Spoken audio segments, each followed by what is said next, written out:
offensively? I was super impressed with the way Coach Simoneaux sees the field and is able to manipulate his personnel inside of a football game to be able to kind of scratch where it itches. Extremely problematic, you know, and they got us on the heck, I think it was a first down play when they hit the fatal down the field. They ended up scoring on that drive. You know, so I mean, their kids are blue collar, tough, disciplined. You know, I can't say enough good things about those guys, and you know, I'm kind of scared knowing that he got all that momentum in year one. It's going to be some wars moving forward for sure. So hats off and nothing but respect for those guys. I know you're a part of the Parkview Baptist tradition there. Yeah. Is this your first state championship as a head coach? First state championship win as a head coach, yes.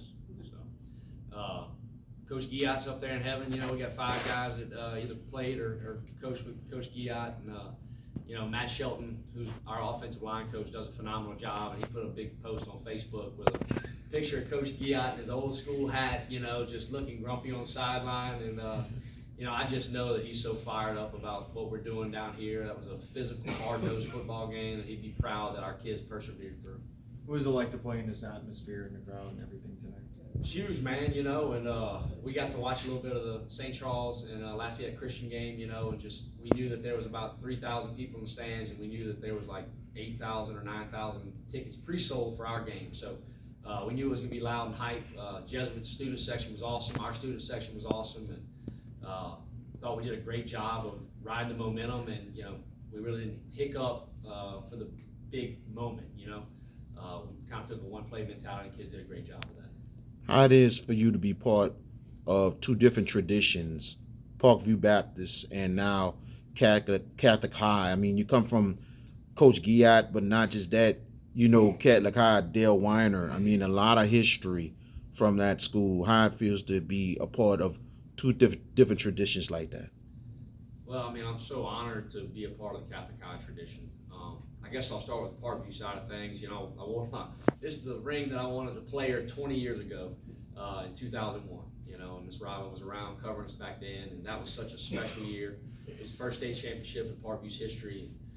We were 3-7 my freshman year.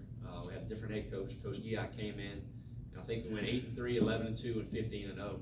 And you know, that really ignited my passion for the game and coaching because of what those men did.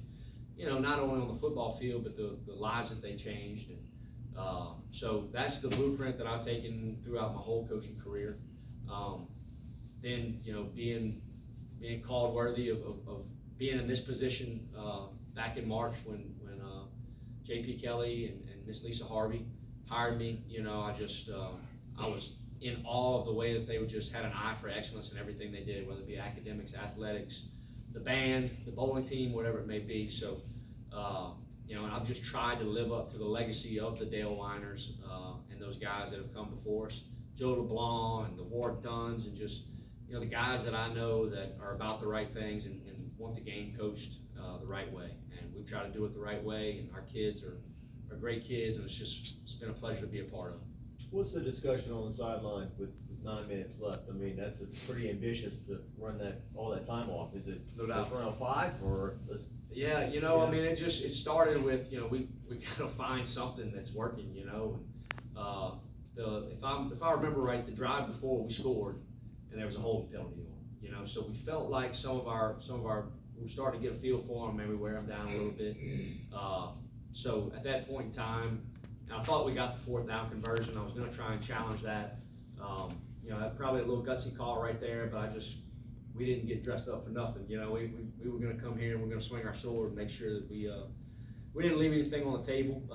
So I was going to try and challenge that, but they said that they'd already reviewed it in the booth, and I was going to waste the time out. So, you know, the talk really was, let's find something that can get us going, and, you know, hopefully either pop one or waste as much time as we can. We felt great about how the defense was playing, you know. So, you know, we had several timeouts during that drive, you know, and there was one where the kids locked it up and just said, hey man, this is it, you know, and if we can lock it up right here and, you know, look each other in the eye and just go finish this thing, you know, in 4 minutes we're gonna be state champions, you know. So those kids did a great job of doing that. Coach, what did you see from Daniel Bill, his 2nd state championship, sophomore?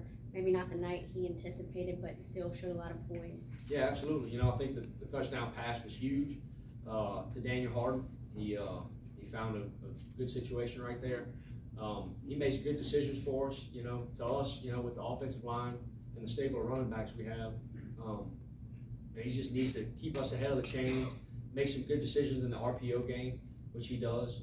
We're really excited about his growth potential and, you know, just the amount of snaps and reps that he's gotten as a sophomore, and we know that his ceiling is extremely high.